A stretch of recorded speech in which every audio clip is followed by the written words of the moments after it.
Dystopia tonight. Hey guys, this is John Poperomo from Dystopia Tonight, and I'm here with comedian Monroe Martin. What's going on, man? What's up, man? You just did How a are set. you? We just did Yes, a set. sir. That was fucking great. Thank you, man. That was fun. Yeah. I didn't know what to expect. This is my first time here, and it's been like we're in the middle of nowhere. Yeah, no, you know what I mean? absolutely, yeah. So I was like, I want to see how this goes, but I had a good time. It's crazy because it is in the middle of nowhere, and like you feel like there should be because when you're traveling the road or whatever, you Yeah. find these small little cities and towns to perform in, Mhm. but there's always a fucking cool record store or some shit going on or whatever. And this feels shit like it's, here. no fucking It's nothing. just this. Yeah, and it's great. Yeah. This is great. This but is it is great. Just I'm this. not- yeah. No. It's alarming sometimes because you're like, am I not?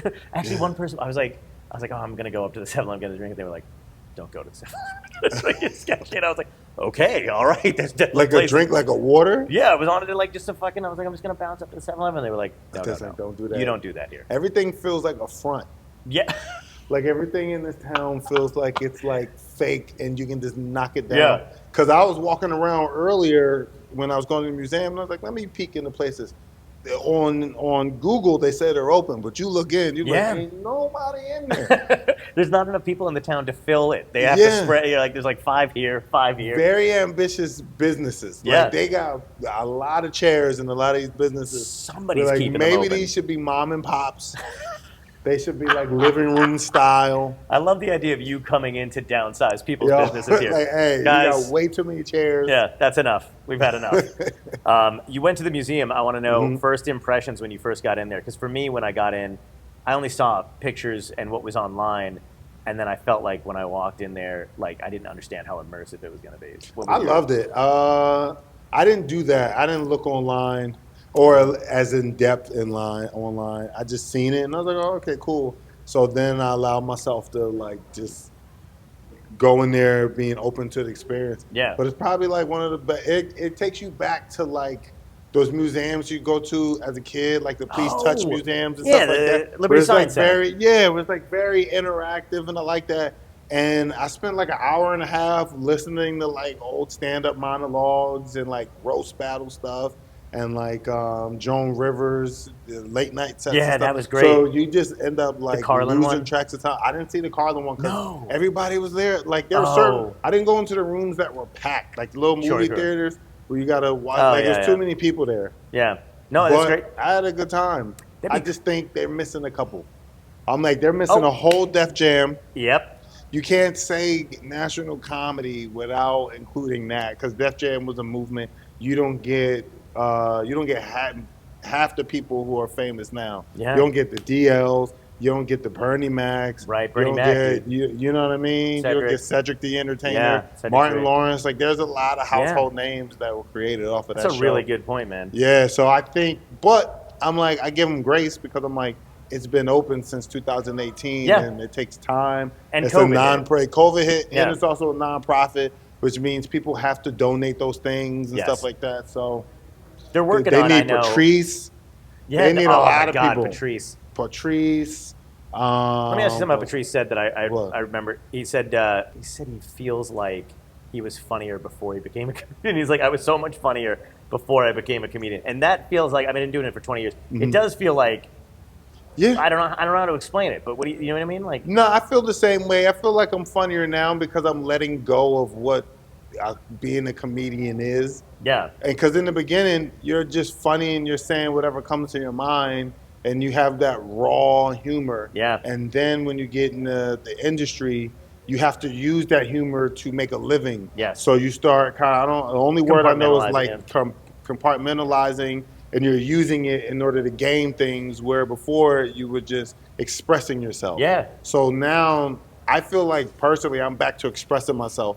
is that a post-COVID feeling? Like, did you have that time to process? Yeah, because like, you watch everything shut down. Yeah. You watch everything fall to shit, and you're like, "Well, the things that I were chasing were flimsy because Yeah. they fucking fell apart, and they were begging for money." Yeah, and how it's great like, was it- okay, well now, what the fuck am I Yeah. doing this for? Yeah. How great was it though to see? I mean, this is kind of fucked up, but to see comedy clubs not be able to survive without the people that make it a comedy club. And I That was- always say that, and I'm kind of like, I don't want to say start trouble, but I do No. walk in comedy clubs and stuff with the mentality of like, Yeah. I am happy to be here, but this is a partnership. Yes.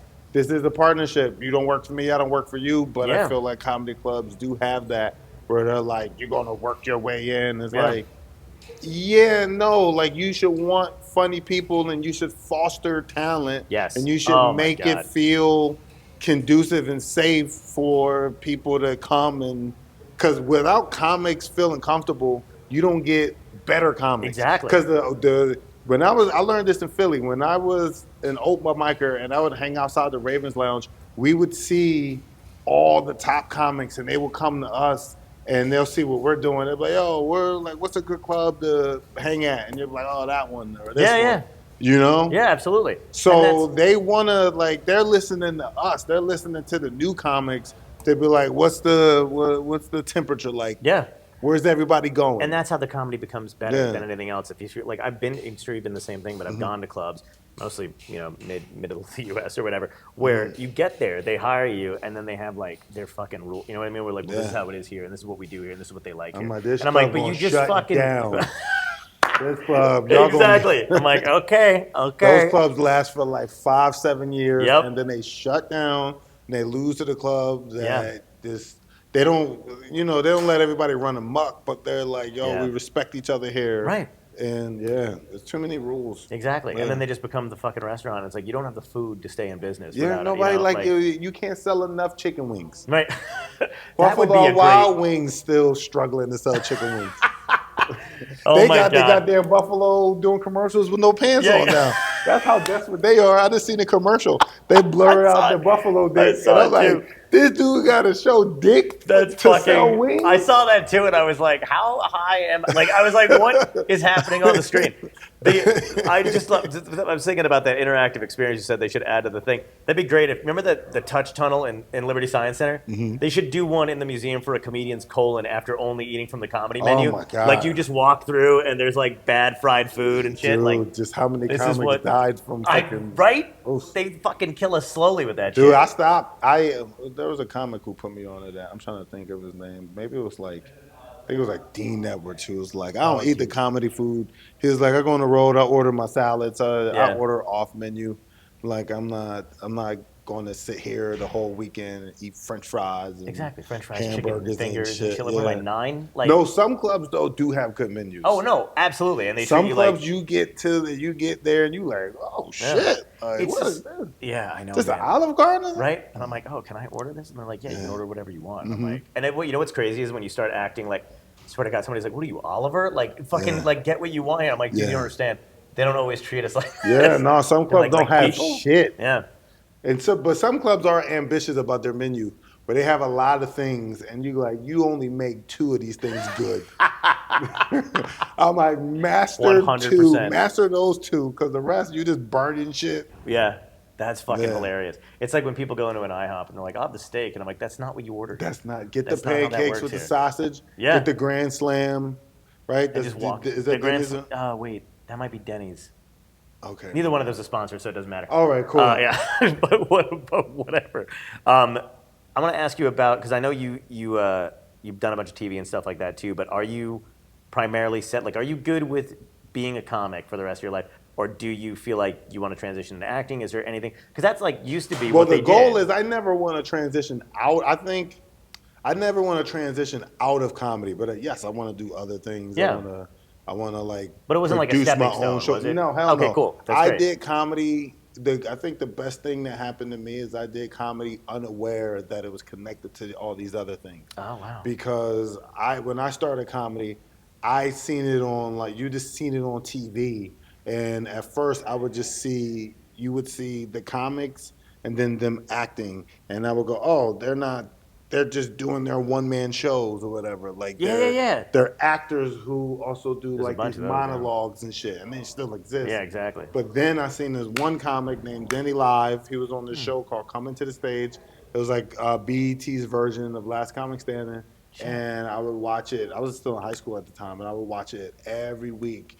And he didn't win, but he came in second place, and he was so fucking funny. And I'm like, yo, Damn. this dude is amazing. And then maybe like following that summer, I seen him like taking out the trash. He was like garbage man. Yeah. And not saying that as a way to like shit on him, but he had a regular job, and I was like, oh shit, you can do both. Like you don't have to be this. Like I would think, like oh, you had to be like this actor and all this shit. Right, You right. can do both. You can be on TV, do comedy, and then still be a regular person. So then I searched for coming to the stage. I seen it was at the Laugh House. I went, didn't get on stage, but maybe like 2 months later, my homie tricked me into signing up for an open mic. And then I went, bombed my ass off, and was like, "That's it. That's as bad as it can be," and then never stopped. That's fucking awesome. And I think no matter what I'll do, I'll always want to do stand up. But that's why my goal in stand up is to be me completely. So whatever the fuck happens in these other things is that they can be like, well, that's him. Yeah, yeah, He yeah. always he talks One- like that. He does that. Yep. Because there was a time where your comedy and what you said on stage affected your job as an actor and or as a producer. Yeah. Because everybody, we have like this witch hunt Sure. mentality where everybody's like, no, Of course. off with his head. And I watched that shit with Tracy Morgan Yes. when he went through that whole thing. And I was like, fuck, like I never want that. No. So I'm never giving up stand up. They're going to have to drag me off a stage. I love this shit. Like, I don't know. I love I agree, stand man. up. It's- But I do want to like write and produce shows, write and produce movies, eventually get to the point where I'm shooting people's specials. Because I do see, like, I'll watch specials and then I go, oh, this needs a little bit more narrative and a little bit more storytelling. And I feel like I want to help people with that shit. Right. You Is know there a what I mean? special you've seen that impressed you lately? Lately, let me say the last special. I love the Ali Sadiq specials, the ones he Yes. put on YouTube. I've never seen anything like that. Right. Where I'm like, wait, is he doing a continuation from the last special? Yeah, yeah. Which all comics do. When you watch your favorite comic special, it's all similar jokes as to the jokes you heard before. Yes. It's just like they expanded on them. Maybe they have a different point of view now, but it's still like the same thing, right? It's always like love, politics, Yeah. something personal and shit. But what he was able to do, he was able to take this interest that people were like, he told you he was in prison, this is what he went to prison for, but now he's like, let me really expand on it and dive into it. And like, and he's figured out how to make like these super fans. Yeah. And like these people are really invested in his story. And I've never seen that before. And I watch all the domino effects. I think we're up to like 4 right now. Right. And I've sat there and I watched them. And I'll watch it with my wife because she don't know shit about comedy. My wife is Colombian. She really started like watching comedy with me. I put her on a bunch of shit. Nice. But we watched those together and she's like, this is Nice. cool because it just one special leads into the other special. And Yeah. I don't know. You feel like you're growing with this comic. Yeah. And I don't know if he's ever going to stop those, but to me, I was like, that's impressive. And they get funnier and funnier. Right. Like the first one was like a little bit more heartfelt, and he cried and he told Yeah. deeper stories. And I know comics will be like, oh, it is the laughs. yeah. But I'm like, there was a connection, and that connection was needed to get to the second special. Right. And it was like how we do with movies. Like we watched all these fucking Matrix Yeah. movies, and some of them, you'd be like, I sat here for fucking 2 hours to get a to be continued, but then the next one is great. Yeah. So it's the same thing where you're like, And I see also, what he's doing. Specials have to have, I mean, how many times, I mean, people have been doing comedy specials fucking ever. They have to evolve at some point. Yeah. The art form can still be that, but it does have to fucking change. And Yeah. and it should. Each generation, I think, brings something new to it. And then that's something like you just said. There's a continuation to it. That's never been done before. It's never been done. And I mean, it's never been done to that point because if you watch all the Louis specials, it's all still connected in some sort of way. Yes. Because he's doing them a year apart from each other, so not that much have changed Yes. in his life. So he got callbacks to the special that you watched before. Yeah. So you know what I mean? But this guy, he just did it deliberately. Right. He was like, no, I'm letting you know up front that these are all connected. Yeah. Versus trick you into thinking you're getting a whole new hour, and really you're just getting like 20, 30, maybe 40 minutes of shit that didn't make it onto the special you just watched. Right. You know what I mean? Yeah, and that keeps you coming back to it too, because how many times do people watch a special and they go, I'm done? Yeah. But if you link them together, you do have to go like, want to see what he fucking Yeah. said in the first one again. Yeah. That just makes everything last longer. Yeah. Because our material does. I mean, you know, it's like, you know, Mexican food. You 1 minute you're looking at it, the next And then minute there's dog shit. it's on your plate. gone, and yeah. like, Like, what the fuck just happened? So I think it's important. I think he's doing something that hopefully other people will. I don't know if they'll start doing it, but like they're trying to build for longevity, because you said it, like you release a special, they'll watch it for like maybe like a month, and it's hot for a month, Yeah. and now they're on to the next, and they're like, when's the next one coming out? Yeah. And like people don't have patience. We're talking about this in the green room. I don't know if you're there. People don't have like patience No. anymore. People don't sit with things anymore. Like I still listen to albums Yeah. that I fell in love with in like 2002. Yeah, me too. I'm still listening to those albums because I'm not done with them yet. Yeah, no, absolutely. Like, yes, they've made more music, and I'm not going to judge that music, but this is what resonated with me. Same. You know, and I the- feel like people don't have that anymore. And no, I agree. And music also, like, especially albums, I don't know about you, but like for me, they act as like a time capsule. So like if Yeah. I listen to that, Mhm. I still have the memories from when I first had it. So Yeah. it takes me right back to where I was. Same emotion. And it's almost like revisiting a journal, but Yeah. instead it's better and it sounds better. Yeah. And I'm like, what the fuck was I writing? Dude. Yeah, it's the same shit, man. Are you on tour right now? What are you doing? No, I got a kid, so I like Congrats, calm man. down. Thank you. I like wanted to like actually get like Be there? be there, gain some experience, get to know this kid, and not just be in and out. Cause I seen that shit with my cat.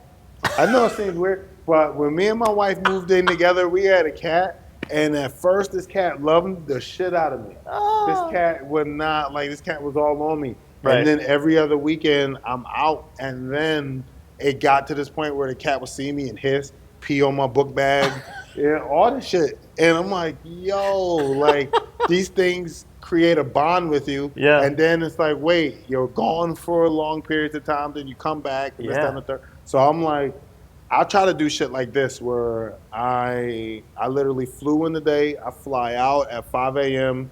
and I want to do that for a while, and then build an audience where I can like tour, just do a one-nighters, and then like bring them with me. Yeah. But nah, I'm really like settled into like the family thing. I really want to do that. Beautiful. I've never had this Yeah. thought in my life, but until you just said that, I wish my dad had a cat.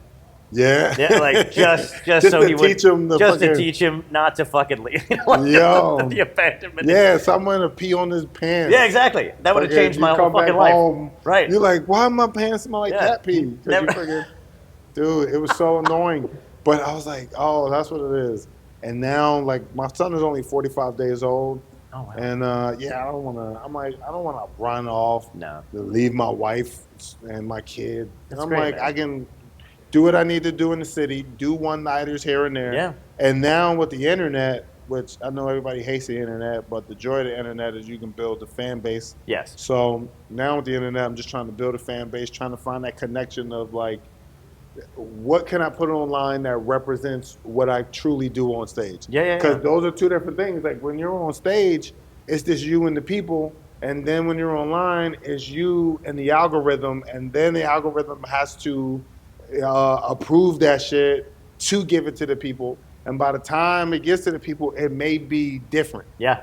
So you know what I mean? Like Absolutely. I hate playing that algorithm game where, and I have people who tell me, they're like, man, you got to put the punchline up front. Oh, You got to yeah. reel them in. I'm like, that's not how comedy works. Exactly. They want you to fucking. Dude, I've had the same things where I've hired social media managers or whatever, and they're like, "You're gonna cut it here, put it here," Yeah. and I'm like, "But it already ruined. Yeah, I can't do I can't put the fucking punchline here." No. And they literally are like, "Doesn't matter. You're feeding the out. You know, you got to. You got to feed the algorithm. And now when people come to see you, they're going to be like, let's say if they do come to see you based off of that shit and what they seen online, now Yeah. they're expecting that Yes. type of like formula. Absolutely. You know what I And- mean? Yeah, in like small bursts too. Mhm. Where they're used to seeing you for like 30 seconds, maybe to a minute or whatever. Yeah. And then you got to do like an hour, 45 minutes or whatever, and they're like, "This is too fucking low." You know what I mean? You're Yeah. like, "Oh man, you just stay home then." You know? So I'm just trying to find it. But right now, I've been on a search for like the perfect medium. Like, what vehicle can I create Yeah. that represents what I do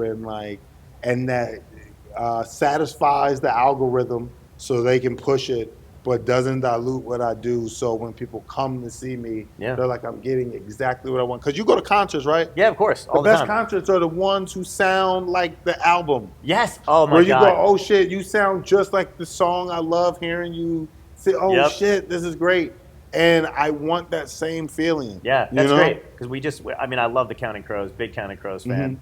But you go to their concerts, and he just doesn't he says he doesn't want to be a jukebox, but it's so funny to me because I've gone there, so I'm used to it. But then there's 1,500 Counting Crows fans who are waiting to sing Mr. Jones. And he don't do it. And he fucking talks it, and you can just see them the disappointment. And you're just I know, I'm sorry. Maybe he can't do it that way. Maybe it was just, maybe he's like, dog, I can't fucking sing it the way y'all like it because this was just it was a moment in time. Yeah, we captured magic, but those are the best concerts. They sound exactly the same, and when they're doing exactly the same, Hootie. Hootie, Darius Rucker. Darius Rucker. We went to a Hootie and the Blowfish concert. Totally reliving the '90s, and then and he fucking crushed. I mean, he was in Madison Square Garden, packed audience, and every song, same shit. I only know one Hootie and the Blowfish song. Oh, really? What was it? Yeah. Time or what's the one? Only Want to Be With You. Yeah, that's great. That's the only one. That's a good one though. Yeah, that's a great one. I gotta go down to Hootie and the Blowfish. Oh, Crack Rear View is their best album. Okay. Yeah, that's the good one. Right now, I want to go see Alabama Shakes. I'm trying to convince my wife because they just now this is their first time touring. Yeah. Because they had that guy that went to jail and all that shit. So this is their first time touring in 10 years, and I'm like, we gotta go. Yeah. Let's just get a babysitter. We'll fucking FaceTime the whole time to make sure that he ain't dead or nothing. But they're coming to New York. They're doing one of those little amphitheaters in Queens, and I'm like, yo, let's go. Because I've been watching videos. She sounds just like the records. Yep, she does. The way she plays the guitar, the way she sings, I'm like, I gotta go see this shit. And everything I've seen, every award show, whatever on TV, they always have her in the compilations. Yeah. So she can do covers and she bangs them out like she's fucking wrote them and performs them. I'm like, it's amazing. Dude, I can't wait. She's so fucking good. I'm like, I will. Yeah. That's gonna be great. That's going now when you have kids. I realized it's one night, your night doubles. So whatever you're paying for, you got to pay the babysitter. Yeah. You know what I mean? One outing is not just, oh, okay, we're going to go get dinner, and maybe dinner is $150, $200. Now that shit's $400. Yeah. And it better be delicious. I paid a babysitter for this food. This shit better be good. That's so true. I don't have kids yet, so it's just that's fucking crazy. I'm going to ask you the last three questions that I ask every guest that's been on the show, dude. So first one is, if you can go back in time and talk to your younger self, what piece of advice would you give yourself that would help you today? In the beginning, I did try to treat this. I was treating it more like an office, job, being very corporate and trying to get things. I would say, fuck all that shit. Play the game that you want to play. Yeah. And treat it best advice I've ever gotten was, don't treat this like a job. Treat it like a dream. Ooh. So really think of the things that seem impossible to you and go get it. Beautiful. Versus be like, I gotta get this in order to get this, and if I get this, maybe they'll respect me and they'll give me this, and then maybe if I get this show, I can do this. It's no, what can you dream up in your head, and then put all your effort into going to get that. That's and great, I wish I would have. I'm not saying wish because I'm not that old. I'm 39, but I can still do that, and I'm doing that now. But I would start that a lot earlier. That's great, man. You know what I mean? Yeah, absolutely. I know exactly what you mean. And it's great, too, because, there's so many people who want to say no to you. There's so many people who want to tell you, not yet, you got to do this and do that. Yeah. And for me, even with this podcast and everything that's blown up and stuff, it's just I've made all these relationships, comedy-wise, music-wise, that have gotten me opportunities that I know, had I asked for them, or had I been oh, can I do this yet? Somebody would have fucking said no. They would have said no, not even because they didn't believe in it, but because they just want to say no to feel power. Yeah. Somebody said this to me. I remember when I got into the industry and I had to start going to LA and doing meetings, and you got to do all those generals and shit. The advice I got is a lot of people don't have the power to say yes, so they're going to say no. That's fucking because they don't have the power to say yes. Yeah. So they're going to go, I don't know if this is something we can do. you can't do it. Right. But So of course you're gonna tell me no. yeah. But when you get me in front of the person who can say yes, I'll probably get a yes. Absolutely. That's a great way to look at it. And yeah, and in a lot of meetings, you're going to meet people who their job is to take meetings to validate the company. Yep. You know, because this is all the you watch Titans on fucking. Oh my God, fuck yes. On absolutely. Yeah, you know what I'm talking about? Yeah, I do know what you're The talking about. history of Hollywood. Yep. That shit had me like, yo, we're just playing somebody else's game. Fuck yes, exactly. Yo. That was such a good. I tell everybody to watch that. I'm like, I don't care if you watch the fucking whole thing, just watch that episode. Yo, we're playing somebody else's game. Absolutely. But when and fucking everybody's gonna tell you no. Yep. Because they can't tell you yes. That shit is not personal. But now what you realize is you got cameras here, you can do it yourself. Yeah, absolutely, man. And most people who make it and break through did it themselves. Yes. Like most of the movies we love and shit, they'll be like, yeah, we shot this on a shoestring budget. We tried to get these companies to fund it. They said no, so we said, fuck it, we're gonna max out a bunch of credit cards and we're gonna put it together, and then now there's a hit, and then everybody on their dick. Yeah.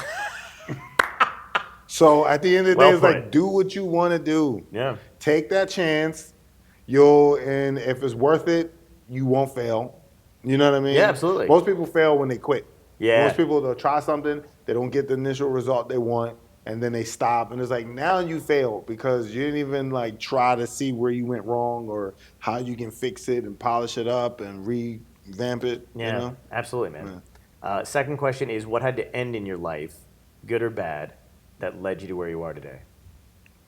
I had to move to New York in order for me to like really get what this is and really and like just throw myself into comedy. And I had to let go of like security. Mm-hmm. And I used to work at like a school, and there was a teacher, and at the time, let me see, I was probably like 24, 25, and I was like working my way up, and I was doing open mics, but you know when you do open mics, but then they start letting you do guest spots and stuff on like their pro shows. So I was at that level where I'm like, I'm going from pro shows, and now I'm about to start like hosting shows and shit. And she was like, "Oh, you really do comedy?" And I'm like, "Yeah." And she was like, "Well, if you did, wouldn't you?" She was like, "Where do the comics go? Like, where do like?" Because she was like, "Philly don't seem like a comedy city. Like we have like."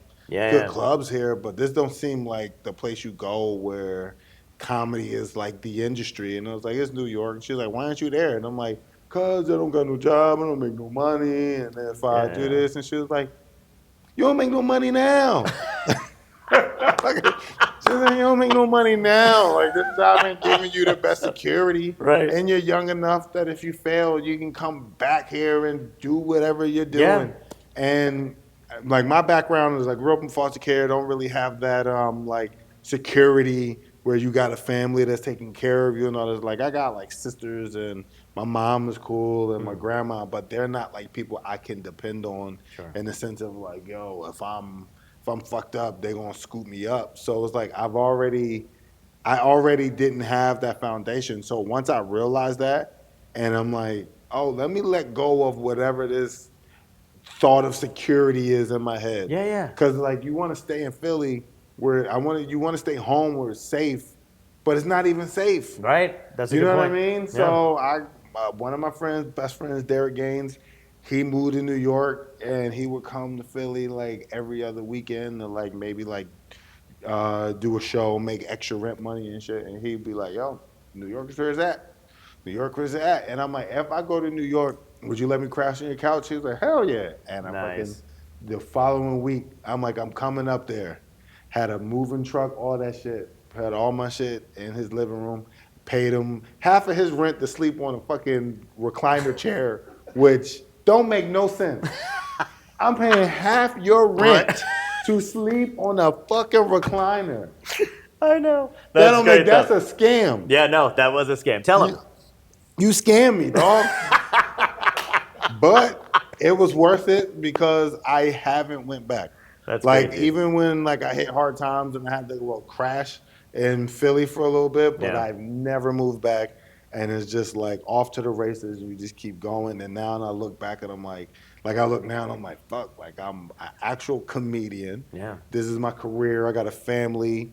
It's like, this is it. And now it's like, what else can I fucking dream? Right. Versus being like, how can I work meticulously? It's like, so what do I want? What do I think is impossible? And then fucking boom. And now it's like, I want to, like I said, I want to produce, I want to make and produce films, do specials, all that shit. So now it's like, I got to set myself up to do that. I got to gain people. First, I got to do it with my shit. So then people see your shit and go, I want that. And then I'm like, well, if you want that, you got to come over here.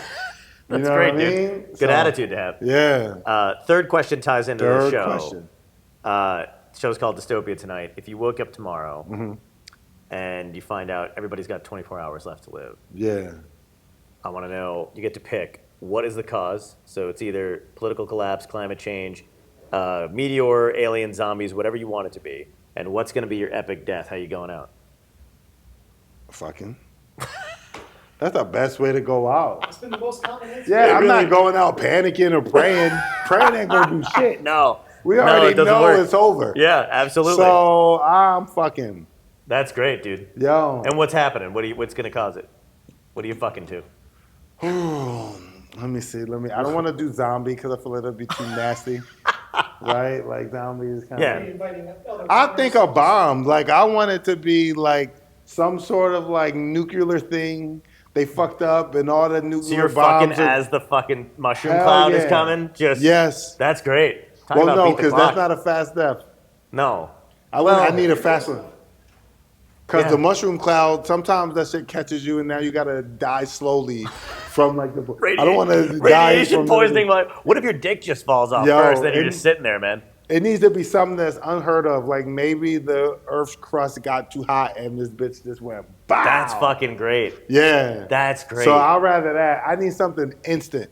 I don't want to feel no pain or nothing. I just want to be fucking and then bloop. Yeah. That's great, man. Yo, Dude, I don't thank even you. need to come. I don't even need to feel go. I just need to be instant. Fucking great, dude. Thank you so much for thank doing you this, so man. I much, really man. I appreciate appreciate it. it, Thank yo. you for being here.